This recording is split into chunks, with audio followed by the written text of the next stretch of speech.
맞아 가서 먹은 고기국수집이었습니다.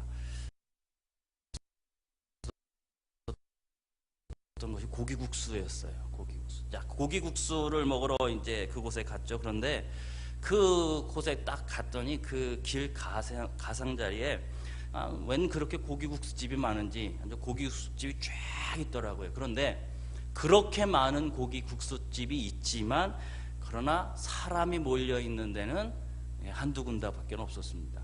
그러니까 저희가 간 데도 이제 맛집이라고 하는 데고 유독 그 집에는 정말 사람이 많았어요. 그러니까 저희들이 가족들이 갔던 시기가 그렇게 뭐 휴가 기간이 아니었거든요.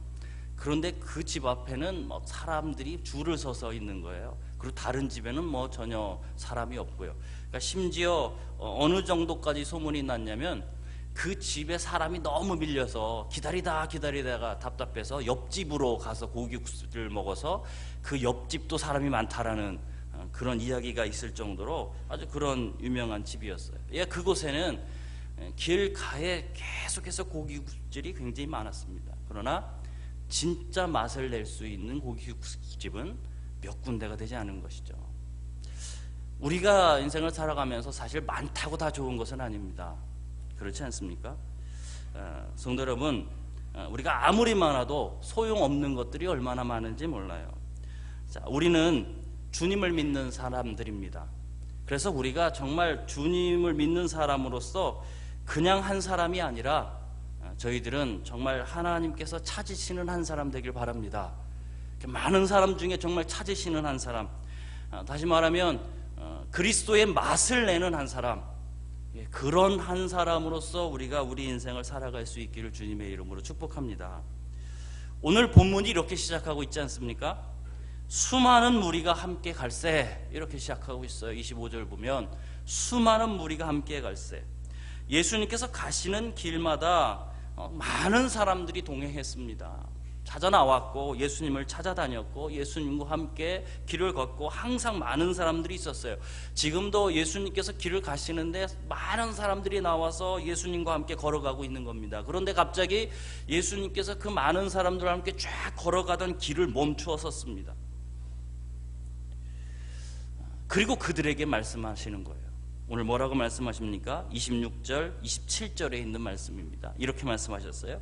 무릇 내게 오는 자가 자기의 부모와 처자와 형제와 자매와 더욱이 자기 목숨까지 미워하지 않으면 능히 내 제자가 되지 못하고 누구든지 자기 십자가를 지고 나를 따르지 않는 자도 능히 내 제자가 되지 못하리라. 예수님 앞에 많은 사람들이, 수많은 사람들이 따라가고 있었지만 정말 예수님께서 원하시는 제자, 그런 제자는 많지 않았다라는 것이에요. 그래서 그들을 향해서 너희들이 나를 이렇게 따르길 원한다면 제자가 되어야 된다라고 말씀하는 거예요. 그리고 두 가지 제자가 되는 자격, 요건을 말씀해 주는 거예요. 두 가지의 자격. 그 첫 번째가 무엇입니까? 자기 부모, 처자, 형제, 자매, 자신의 목숨까지 미워할 수 있어야 된다. 성경은 그렇게 말씀하고 있는 거죠. 자, 이 말을, 미워한다는 말을 문자적으로 생각하시지 않아도 됩니다. 이건 문자적인 말이 아니고요. 그것은 주님보다 덜 사랑할 수 있어야 된다라는 말로 우리가 조금 바꿔서 말할 수도 있을 것 같습니다. 주님보다 덜 사랑해야 된다라는 거예요. 이것들을요. 예수님을 가족이나 때로는 자기 목숨보다 더 사랑하는 사람만이 예수님을 따라다닐 수 있다라는 거예요. 예수님의 제자가 될 수 있다라고 오늘 우리에게 말씀해 주시는 것입니다. 여러분, 이 세상에 그 무엇보다 여러분 주님을 더 사랑하십니까? 오늘 본문 앞에로 돌아가면 한 사람이 큰 잔치를 베푸는 비유의 말씀이 나와 있습니다. 어떤 한 사람이 아주 큰 잔치를 베풀었고, 그리고 사람들을 미리 초청해 놓았습니다. 초대장을 미리 주었다고요.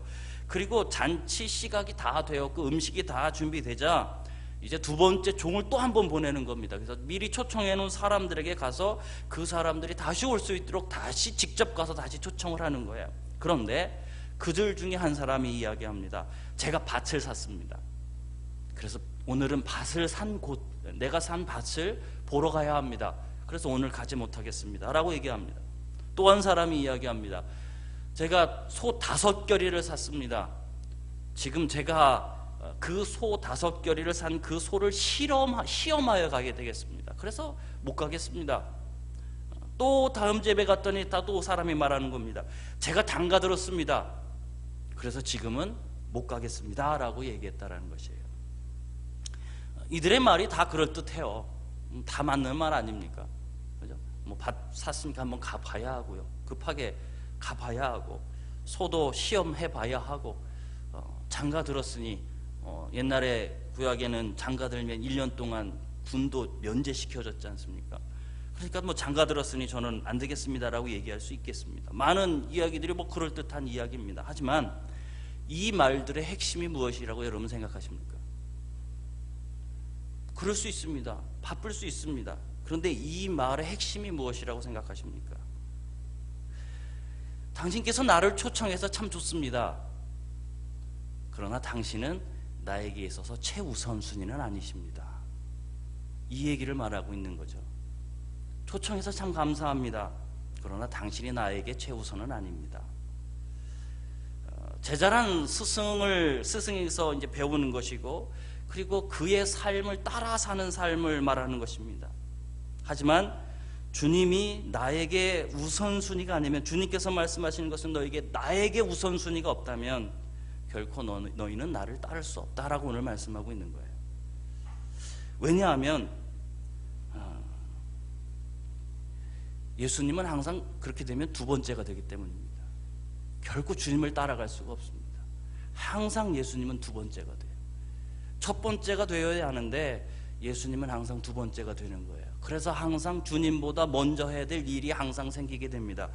그러면 우리는 결코 주님을 따라갈 기회가 주어지지 않습니다. 여러분, 주님을 따르는 제자가 되기 위해서는 주님을 가장 먼저 사랑하셔야 합니다. 그래야 주님의 제자가 될 수 있다라고 주님께서 말씀하는 거예요. 그것이 첫 번째 자격 조건이다라고 말씀하는 거예요. 자, 그러면 두 번째 조건은 무엇입니까? 두 번째 조건. 두 번째는 십자가를 져야 한다라고 말씀하셨습니다. 우리는 지금 예수님께서 어디로 가고 계신지를 사실은 살펴봐야 하거든요. 지금 예수님이 무리와 어디로 가잖아요. 지금 예수님이 가고 계십니다. 그런데 어디로 가고 계시냐면 이 누가복음 13장 22절로 가보시면 예수님께서 예루살렘으로 여행 중이라고 말씀하고 계십니다. 그러니까 여행 중인 그 길들을 수많은 사람들이 군데군데에서 따라다니고 있는 거예요. 그러니까 예수님은 지금 예루살렘으로 여행하고 있어요. 그런데 예수님께서 예루살렘으로 왜 여행을 하고 계시냐는 거예요. 무엇 하려고요? 이 여행은 예수님의 마지막 여행입니다. 예루살렘을 향한 마지막 여행. 자, 그러면 예수님께서 그 예루살렘에 가서 무엇 하시겠습니까? 그곳에서 십자가를 지시고 돌아가실 것입니다. 지금 예수님은 십자가 지러 가고 계시는 거예요. 지금 수많은 사람들이 예수님 좋다고 따라다니고 있어요. 그런데 예수님께서 십자가를 지시는, 그러니까 골고다 언덕에 십자가를 지고 올라가시는 그 길을 따라갈 수 있는 사람들은 그 자리에 몇 명이 있었을까? 그 길을 따라가야 예수님의 제자잖아요. 지금 오늘 성경에 나와 있는 이 수많은 사람들 중에 그 길을 따라간 사람이 몇 명이었을까요? 아니요, 뭐 그것만 보자, 그것은 둘째치고라도 예수님을 3년 동안 따라다녔던 제자들은 다 어디 갔습니까? 그들도 예수님이 가는 길을 따라가지 못했어요. 성도 여러분, 우리가 예수님께서 십자가를 지시고 가신 골고다 언덕 가운데 우리도 있다면 우리는 그곳에서 무엇하고 있었을까요? 어떻게 하고 있었을까요? 여러분, 주님을 따른다라는 것은 결코 쉬운 길이 아닙니다. 여러분도 알고 계시고 여러분도 느끼고 계실 것입니다. 주님께서 지시고 가셨던 그 십자가 길에 동참할 수 있어야 제자가 되는 겁니다. 그 길을 갈 수 있어요. 예수님을 믿는다라는 것은, 그분을 따르고 그래서 제자가 된다라는 것은 내 생명보다 주님을 더 귀히 여길 수 있어야 된다라는 것을 말씀하고 있는 거예요. 주님을 위해서 나의 모든 것을 포기할 수 있어야 한다는 겁니다. 어쩌면 세상에서 말하는 복과는 전혀 상관없는 인생이 될 수도 있습니다. 누군가에게 미움을 받을 수도 있고요, 때로는 불이익을 받을 수도 있습니다. 그래도 주님을 따르겠다라고 결단하는 것이 주님의 제자가 되는 길이라는 것을 오늘 주님께서는 우리에게 말씀해 주고 있는 것입니다. 여러분, 주님의 제자가 된다라는 것, 그것은 무엇보다도 주님을 먼저 사랑하시는 겁니다. 여러분, 그 주님을 그렇게 사랑한 여러분 되길 바랍니다. 그리고 그 주님이 지신 십자가의 길을 따라 살아가는 것입니다. 고난의 길이라 할지라도, 고난이라도 그 길을 따라 사는 것입니다. 여러분, 그렇게 주님 뒤에서 주님이 주신 십자가를 지고 우리도 주님을 따라가는 인생 되기를 주님의 이름으로 축복합니다. 예수님은 여러분 두 번째가 아닙니다. 여러분, 우리에게는 영원한 첫 번째가 되어야 될 줄 믿습니다. 주님은 내 인생의 영원한 첫 번째입니다. 오늘 주님이 말씀하는 거예요. 그 각오가 되어 있느냐? 여러분, 주님은 여러분의 인생의 첫 번째가 되시길 바랍니다. 그래서 여러분, 그렇게 결단하고 그렇게 살아가는 주님의 제자로서 주님께 이렇게 너는 내 제자다라고, 너는 자격이 있다라고 그렇게 인정받는 우리가 되기를 주님의 이름으로 축복합니다. 예수님께서는 두 가지 자격 요건을 말씀하신 이후에 그리고 이제 두 가지 이야기를 이제 하시는 거예요. 두 가지 이야기를 하십니다. 첫 번째는 망대를 세우는 말씀을 하십니다. 망대 세우는 이야기. 망대는 망을 보기 위해서 이렇게 높게 세워놓은 전망대를 말하는 것이잖아요. 자, 그러면 다른 모든 것도 그렇습니다만 이렇게 망대를 세우기 전에 먼저 해야 될 일이 뭐겠어요? 이걸 내가 세울 수 있는지 없는지, 이걸 세울 수 있는 그 능력이 있고 비용이 나에게 충분한지 아닌지를 먼저 다 계산을 해봐야 되는 겁니다. 그렇지 않겠어요? 그래서 만약 그것을 따져보지 않고 세운다면 완공하지 못하고 어떻게 할까요? 도중에 포기하고 말 거예요. 그러니까 흉물스러운 건물이 되어버리는 거예요. 두 번째 이야기를 말씀하십니다. 이번 두 번째 이야기는 전쟁의 이야기입니다. 한 임금이 있습니다. 31절 보면 한 임금이 있는데 그에게는 1만 명의 군대가 있고 적군이 쳐들어왔는데 그 군대는 2만 명입니다. 그럼 무엇부터 해봐야 될까요? 이거 전쟁 벌여서 이길 수 있는지 없는지를 따져봐야 되잖아요. 우리가 10,000명인데 저 2만 명과 싸워서 이길 수 있을 것입니까? 우리 요새가 그렇게 튼튼하고 우리가 가진 모든 것들이 될 수 있는가를 따져보지 않겠어요? 그래서 이길 수 있다면 전쟁을 벌이는 거고요.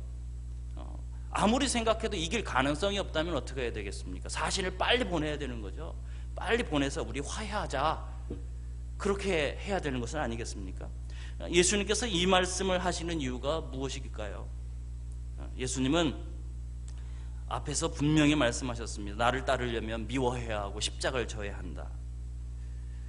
예수님은 예수님을 따르는 조건을 말씀해 주셨어요. 그리고 이 이야기를 통해서 우리에게 주신 것은 무엇이냐면, 그러면 너희가 나를 따를 수 있는지 한번 계산해 봐라, 그거예요. 정말 나를 그럼에도 불구하고 따를 수 있는지 계산해 봐라. 그렇게 계산해 보고 그럼에도 불구하고 내 제자가 된다면 나를 따르라, 이것을 말씀하고 싶은 거예요. 사실 이 두 이야기는 예수님께서 이렇게 억지로 지어낸 이야기가 아닙니다. 이 두 이야기는 그 당시 사람들에게는 아주 익숙한 이야기였어요.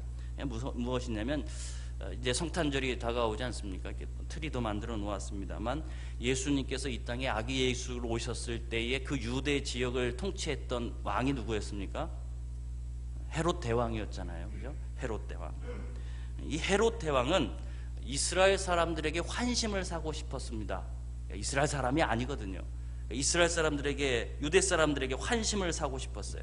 그래서 이 사람이, 이 대왕이 무엇을 하기 시작했냐면 예루살렘 성전을 다시 짓기 시작했어요. 근데 그 성전을 아주 호화스럽게 짓기를 시작했거든요. 그것이 BC 19년경입니다. BC 19년경에 예루살렘 성전을 다시 건축하기 시작했어요. 그런데 이 성전이 완공된 것은 이 헤롯 대왕이 BC 4년에 죽었거든요. 그 이후에 계속 이루어지다가 AD 63년경에 돼서야 완공됐어요. 그리고 그 완공된 것도 사실은 AD 70년에 예루살렘이 완전히 폭삭 망하면서 다 무너지게 되었고요. 그러니까 예수님께서 이 말씀을 하시고 있었던 이때는 예루살렘의 성전이 지어지고 있는 상황인 거예요. 그런데 아마도 그 성전 지어지는 그 기간이 이게 지지멸멸했던 것 같아요. 글쎄요, 그 BC 19년에 시작해서 AD 63년에 지어졌으니까요. 그리고 이 헤롯 일가들은 계속해서 건축을 하기 시작했습니다. 건축 프로그램을 가지고 막 이것도 짓고 저것도 짓는데, 건축 사업을 했는데 이 일을 다 벌려놓고 제대로 완성한 것은 얼마 없었다라는 거예요. 그래서 사람들이 이야기를 했을 때 누구나 그거 무슨 이야기다 라고 생각하는 이야기였다라는 거예요. 그러면 그들이 무슨 생각했겠습니까? 이 헤롯 왕가에 대해서 저 사람들은 참 뭐 한다고 말만 해놓고 제대로 하는 게 없는 사람들이야. 이런 그렇게 그들을 비웃었지 않았겠습니까? 예수님은 그 이야기를 가지고 계시는 거예요. 또한 두 번째 이야기도 마찬가지로 헤롯 일가의 이야기예요. 헤롯 왕이 죽고 대왕이 죽고 그의 세 아들에게 이것을 분할해서 이 나라를 다스리게 했어요. 통치하게 했습니다. 그 중에 헤롯 안티바스라는 그런 분봉왕이 있었고, 그런데 그가 무슨 일을 벌였냐면 그의 동생인 빌립의 아내인 헤로디아를 빼앗아서 그와 결혼했습니다. 근데 헤로디아를 사랑해서 그와 결혼을 해야 하는데 그에게는 먼저 결혼한 첫째 부인이 있었거든요. 그래서 이 헤로디아와 결혼을 하려면 동생에게 빼앗을 뿐만 아니라 무엇을 하냐면 첫째 부인과 이혼을 해야 되는 거예요. 그래서 강제 이혼을 해버렸어요. 그런데 이 첫째 부인이 누구냐면 아라비아 왕의 딸이었습니다. 그러니까 이 강제로 이혼을 당하고 이제 집에 돌아가니 이 아라비아 왕이 어떻게 했어요? 화가 났습니다. 그래서 전쟁이 일어났어요. 그래서 헤롯 안티바와 아라비아 왕이 전쟁을 벌였고, 이 헤롯 안티바스가 사실은 크게 패하게 됩니다. 그래서 아주 수치스러움을 겪게 되는 것이죠. 예수님은 이 두 가지 이야기를 그 당시에 사람들이 다 알고 있는 이야기로 그렇게 말씀하는 거예요. 여러분, 이들은 어설프게 생각한 거죠. 그러다가 비웃음거리가 되고 수치만 당하고 모든 것을 끝나버리는 그런 사람들이 되었습니다. 성도 여러분, 주님을 위한 우리의 삶이 여러분 열매 맺기 위해서는 어설픈 헌신으로 가능하지 않습니다. 어설프게 해서는 되는 일이 아닙니다. 우리는 제대로 계산해 봐야 되는 거예요. 정말 계산해 보아야 합니다. 주님께서 말씀하신 두 가지의 자격 요건에 내가 정말 헌신할 수 있을까? 내가 그런 제자가 될 수 있을까? 만약에 진정한 헌신이 우리 안에 없다면 여러분, 우리는 정말 요란하게 시작했다가 그냥 도중에 조금만 어려움을 당하면 금방 포기하는 그런 신앙을 가지게 될 것입니다. 주님께 내 인생 드리겠다라고 헌신하겠다라고 그렇게 이야기하다가 도중에 포기해버리고 비웃음거리가 되는 신세가 될 수 있다라고 주님께서 우리에게 말씀해 주시는 거예요. 마치 베드로가 말이에요. 자기는 절대 예수님, 나는 절대 당신을 배반하지 않겠습니다. 그렇게 아주 호언장담하고 큰 소리 쳐놓고 주님 잡히시는 그날 밤에 예수님 모른다고 3번이나 부인했던 것처럼 우리가 그렇게 동일한 일들을 하고 살아갈 수 있다는 거예요. 우리가 33절 말씀을 같이 읽었으면 좋겠습니다. 33절 말씀입니다. 33절 함께 읽겠습니다. 시작. 이와 같이 자기의 모든 소유를 버리지 아니하면 능히 내 제자가 되지 못하리라. 예수님께서 그곳에 있었던 수많은 사람들에게 다시 한번 주지시키시는 겁니다. 무엇이라고요? 나의 제자가 되려면, 나의 제자가 된다면 너희들이 가진 모든 소유를 버릴 각오가 되어 있어야 합니다. 만약 그런 각오가 없다면 결코 너희들은 나를 끝까지 쫓아올 수 없을 것이다. 여러분, 지금 수많은 무리들은 아무런 생각 없이 예수님께서 행하신 기적 보고 그분께서 말씀하신 말씀에 매료되어서 그냥 예수님께 우르르 몰려나가고 있어요. 하지만 그렇게 좋다고 쫓아다녔던 이들, 예수님께서 고난받으시니까 모두 다 예수님의 곁을 떠나버렸습니다. 성도 여러분, 정말 섣불리 결단하고는, 그리고 그 결단을 감당하지 못한다면 우리는 우리의 신앙에 있어서 이런 예수님의 이야기처럼 때로는 비웃음거리가 되기도 하고 때로는 수치를 당할 수도 있다는 것을 우리가 꼭 기억하셔야 합니다. 여러분, 분명히 계산해 보셔야 돼. 정말 내가 끝까지 주님을 따를 수 있겠는가? 어떤 상황이 있다 할지라도 나 예수님 따라 살 수 있을 것인가? 여러분, 그 주님 앞에서 우리 분명한 헌신이 있어야 될 줄 믿습니다. 여러분, 분명한 헌신이 있어야 돼요. 내 모든 소유 다 포기한다 할지라도 나 예수님 포기하지 않겠습니다. 내 모든 거 다 잃는다 할지라도 나 예수님 끝까지 따라가겠습니다. 여러분, 그것이 오늘 주님께서 우리에게 원하시는 제자의 모습인 겁니다. 이 자리에 있는 이 모든 성도님들, 그렇게 주님 앞에 결단하고 그렇게 주님 앞에 헌신하고 주님을 따를 수 있는 여러분 되기를 주님의 이름으로 축복합니다. 그렇다면 이러한 제자의 삶을 제대로 살지 못한다면 앞에서 그런 수치와 비웃음을 당할 수도 있겠습니다만 사실 그것보다 더 큰 대가를 지불하게 됩니다. 자, 그 대가가 무엇일까요? 그것을 분명히 보여주시기 위해서 예수님께서 또 한 가지 이야기를 하시는 거예요. 또 한 가지 비유를 사용하시는 것입니다. 그것이 34절의 말씀에 나타나 있어요. 정말 우리가 제자인데 제자의 삶을 제대로 살아가지 못했을 때 어떤 일이 벌어질 것인가. 34절을 같이 읽겠습니다. 시작. 소금이 좋은 것이나 소금도 만일 그 맛을 잃으면 무엇으로 짜게 하리요. 성경의 성경과 유대 문헌들을 보면 이 소금의 역할에 대해서 말하고 있는데, 첫째는 생명을 유지하는 역할을 하고요, 두 번째는 방부제 역할을 하고요, 셋째는 맛을 내는 역할을 하고, 넷째는 치료의 역할을 하고, 다섯 번째는 순결한 희생을 상징하는 역할을 하는 것이 소금입니다. 그런데 오늘 성경에 보니까 많은 부분들도 있겠습니다만 맛에 대해서 말씀하고 있어요. 그것도 소금의 그 짠맛에 대해서 우리 가운데 말씀하고 있는 거예요. 여러분이 주방에 들어가셔서 음식을 하실 때 생각해 보시면 됩니다. 음식을 만들었습니다. 이것저것 다 집어넣었습니다. 그리고 아주 정성스럽게 음식을 만들었어요. 그런데 만약 주방에 소금이 없다면 여러분 어떻게 하시겠습니까? 무엇으로 맛을 낼 수 있을까요? 맛을 낼 수 있는 것이 없습니다. 그냥 밋밋하게 먹어야 되는 거죠.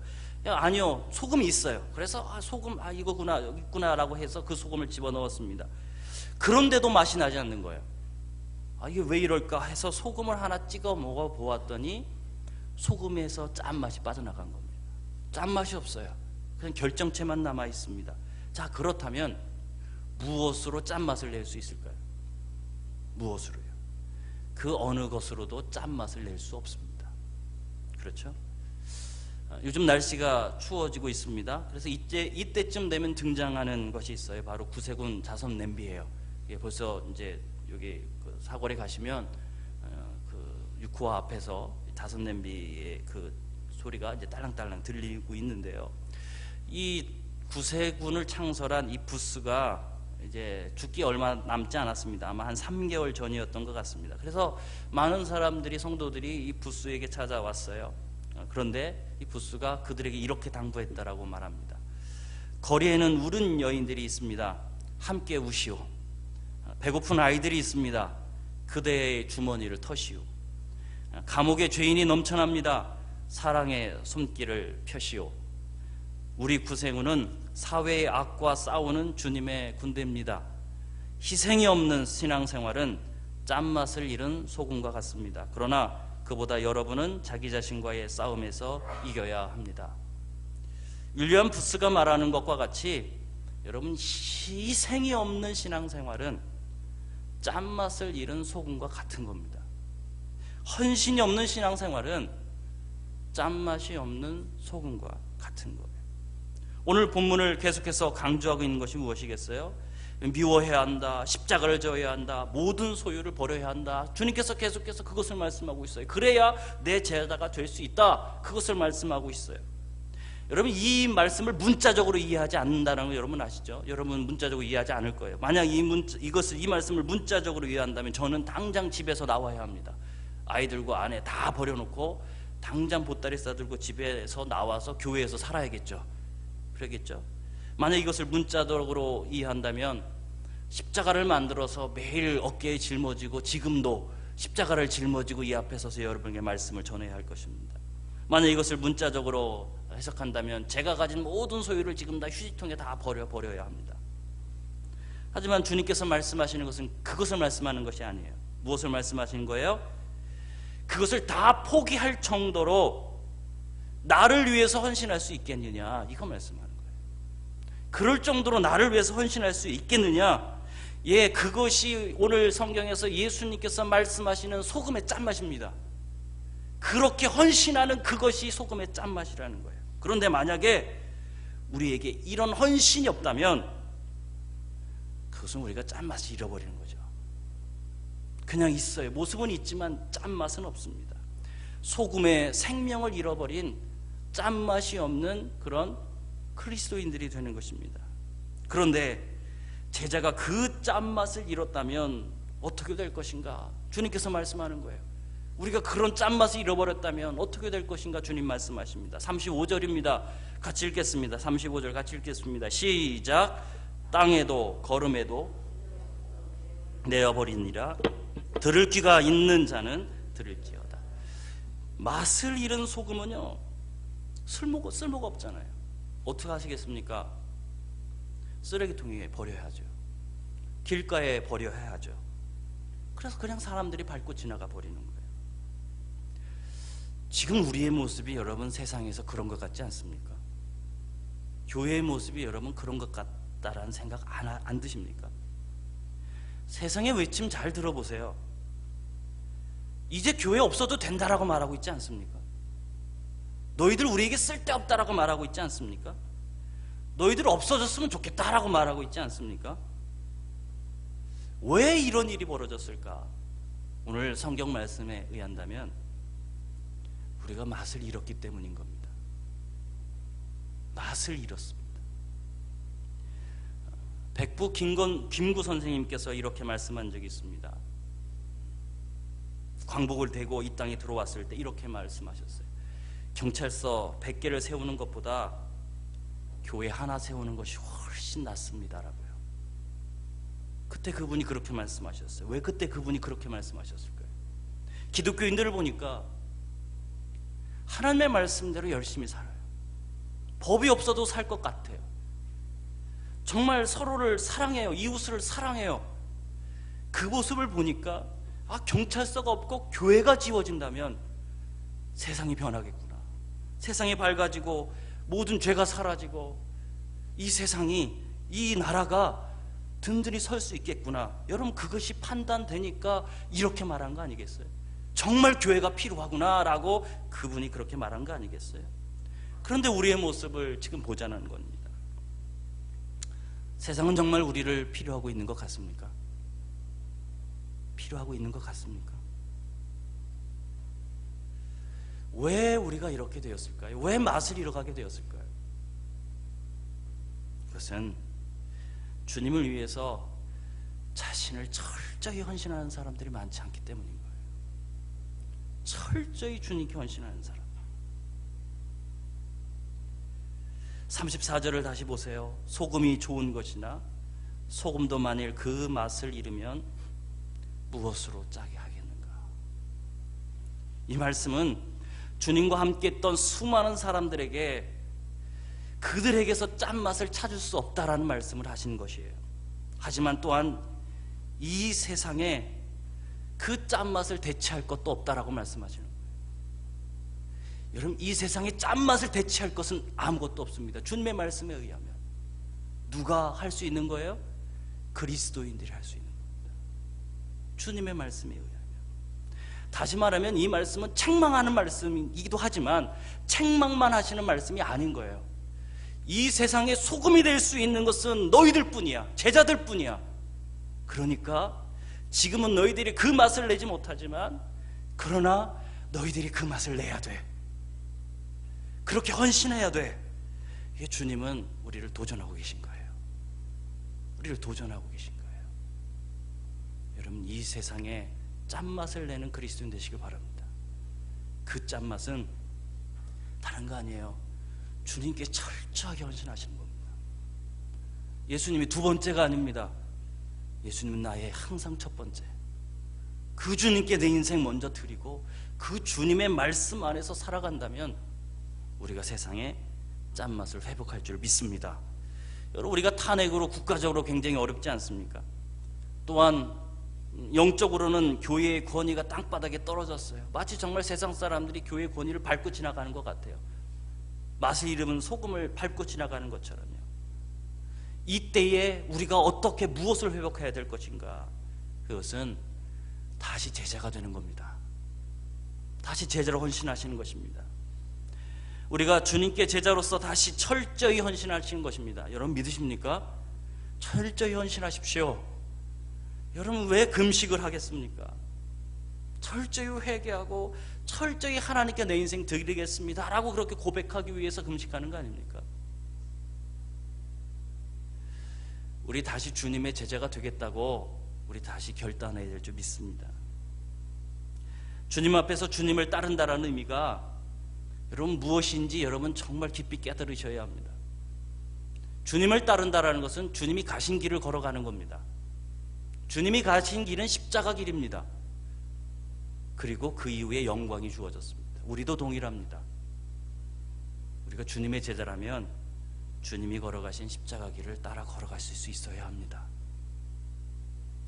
여러분 그렇게 그 길을 가겠노라고 주님 앞에 철저히 헌신하는 여러분 되십시오. 주님, 당신은 내 인생의 첫 번째십니다. 전부십니다. 그럴 때 우리는 이 세상의 짠맛을 내는 소금으로 회복될 줄 믿습니다. 지금 우리의 자신을 살펴보십시오. 그리고 여러분은 주님께서 찾으시는 제자가 되십시오. 그래서 그런 제자로 다시 헌신하고 주님 앞으로 나아가는 우리 되기를 주님의 이름으로 축원합니다. 기도드리겠습니다. 살아계신 주님, 정말 수많은 사람들 속에서 주님께서 뒤돌아서서 그들에게 말씀하셨던 것처럼 너희들 중에 정말 내 제자가 될 수 있는 사람이 몇 명이나 되겠느냐 그렇게 물어보셨던 것처럼 주님께서 오늘 우리 가운데 계시며 우리 가운데 그렇게 물어보신다면